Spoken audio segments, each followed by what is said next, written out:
Hi, everyone. This is Creatively Thinking with Carolyn Botello, and this is a unique episode.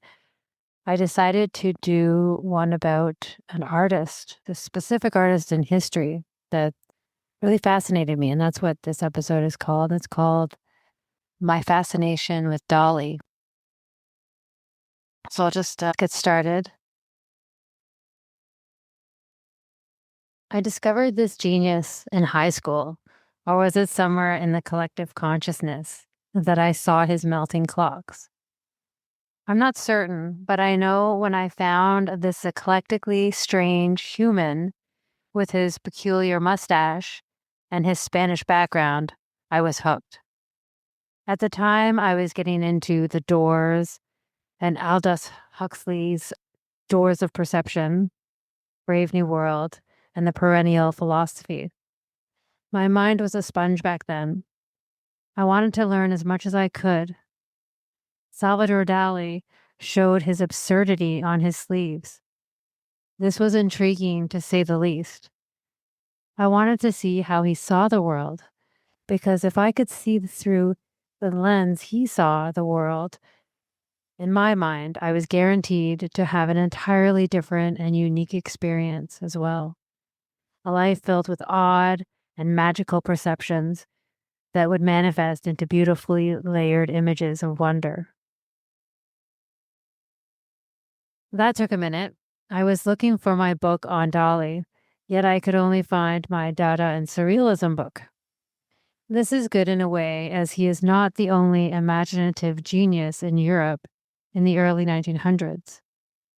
I do not think the general public knows much about Dada and Surrealism, except the Coles notes that the public sphere encapsulates to the masses. I will share a larger picture of the spirit from the time to give you a better understanding of the dynamic energy that was pulsing through the European scene. It was an electric time of innovation and industry that was buzzing and thriving with creativity during a very traumatic political period. Let us take a deep dive on these artists and what was so radical a century ago. It was a period of time that was chaotic, progressive, and downright controversial, with an active movement of imagination becoming a source of spiritual renewal.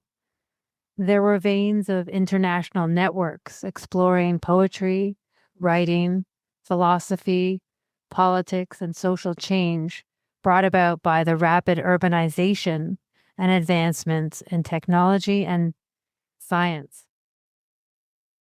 There was a fever frenzy pace that was happening simultaneously and independently, a concentration of fertile, energetic ideas that challenged the establishment. There was an urgency that had not been seen before. There was a romanticism about this time in history. It was a dynamic, energetic, and even sexy time. How multiple cultures, countries, and climates were collectively collaborating, composing, and creating. They were pushing the envelope, challenging the critics, causing riots, and even shocking the bourgeoisie. Deschamps' ready-mades, the urinal placed nonchalantly in the gallery, signed R. Mutt. We haven't even started talking about Magritte, Man Ray, or Stella, or even Kandinsky, Chagall, Modigliani, Arp, Malevich, Miro, Tanguy, Picasso, or Kurt Schwitter. The last two, well, really the first three and last seven listed here, are phenomenal artists. If you know anything about Arp, you know most of these names.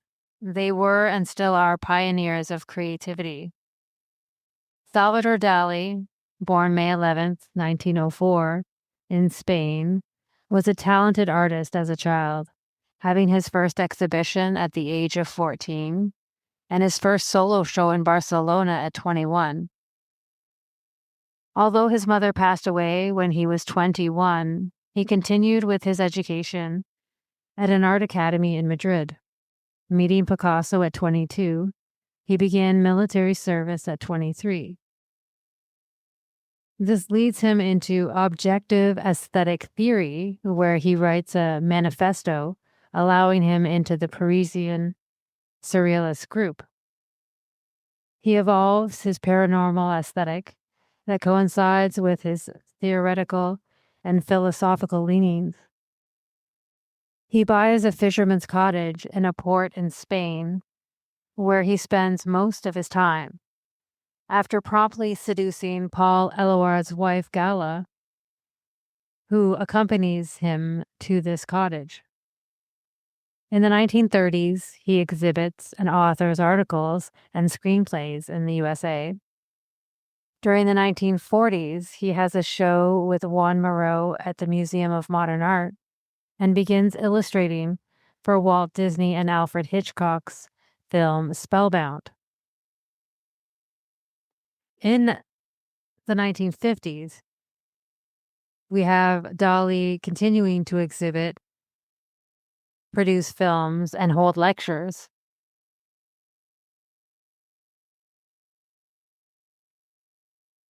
1982, Gala dies. Dali, from now on, lives in the castle he had given to her. He continues exhibiting in retrospectives. He dies January 23rd, 1989, of heart failure. These are the facts of his life. Let's get into how he actually lived that creative electricity. He was born a Catalan Spaniard who was addicted to fame. He loved to talk, especially about how to become a genius. Stirring the pot as a youth with his lecturers and his friends, as an adult, he would even claim he is the only true surrealist, comparing himself to Monet, whom he said was the only impressionist, as all the others branched off into cubism, pointillism, or fauvism. He himself was a genuine surrealist, saying the mills of his mind grind continuously, and he possesses the universal curiosity of the Renaissance man. Dali was searching for where he could live out his fantasies. Arriving in Paris, he asked a taxi chauffeur if he knew any whorehouses. He visited many, where he found the Stairway of Chabanais. He decided was the most mysterious and the ugliest erotic space. The theater of the Palladio in Vicenza is the most divine, and the entrance to the tomb of the kings of Escorial, the most beautiful that exists in all the world. He would say, for me, eroticism must always be ugly, the aesthetic always divine, and death beautiful. With Gala, Dali knew he was approaching the trial of his life, the trial of love. She epitomized tyranny, strength, clairvoyance, and the beauty from his childhood dreams. From the 1930s to the late 1960s, Dali immersed himself in Freudian themes, emerging from his studio for various gallery shows throughout the decades. He spoke of his work as hand-painted color photography of superfine images of concrete irrationality.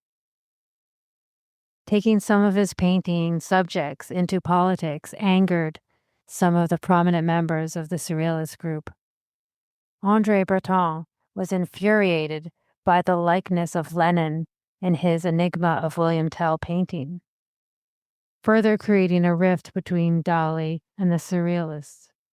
A rift echoed in the tension he felt between his father and him when he married Gala. And this is where I just like to talk about discovering the life behind the art of Salvador Dali.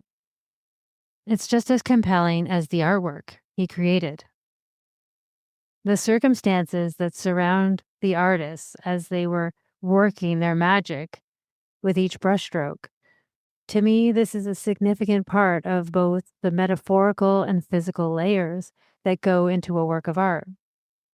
This is one thing I would like to stress, and that is that we may know paintings throughout history, but what is missing is the lives that painted them. We may know what history has sort of compartmentalized about them, but what we often miss is the politics, the tensions, the passions, and the intensity. What do you think of the artwork on your walls? Do you wonder about the life that created it?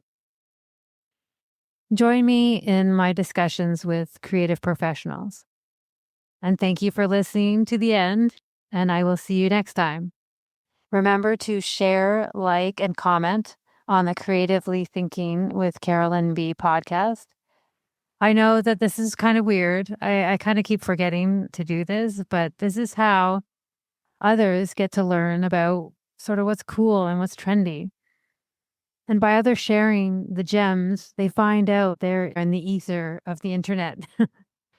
We are a sort of a small outfit, but every little thing that you do helps us tremendously. So thanks again, and I will see you next time I find an interesting artist to chat with.